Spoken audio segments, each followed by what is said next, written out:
減壓嘅輔助器啦，我哋都有好多嘅，有啫喱墊啦，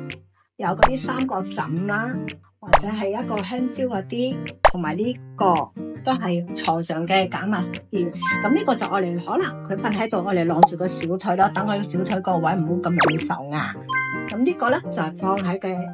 床嘅中間，可能尾龍骨嗰個位置咧，佢接近到瞓咗落去都唔會覺得特別高咗嘅，咁佢就瞓落都會舒服啲。咁可能有時佢長期臥床啦，亦都驚佢側邊呢啲位咧有壓瘡啦，咁就可以呢個當呢個係一個人，我哋可以咁樣側邊攝住佢，等佢呢個位透氣啲，唔好成日有壓瘡喺個尾龍骨個位咯。呢個香蕉其實咧都可以做到係，譬如我呢個瞓咗喺度，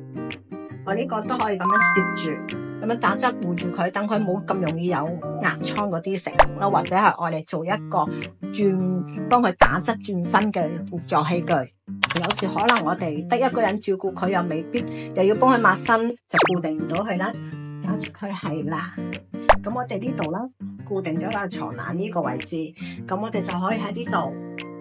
咁樣扶佢過嚟，跟住咧就固定翻佢啦。咁我哋就可以好輕盈幫佢抹身咯，即係一個人都做到咯。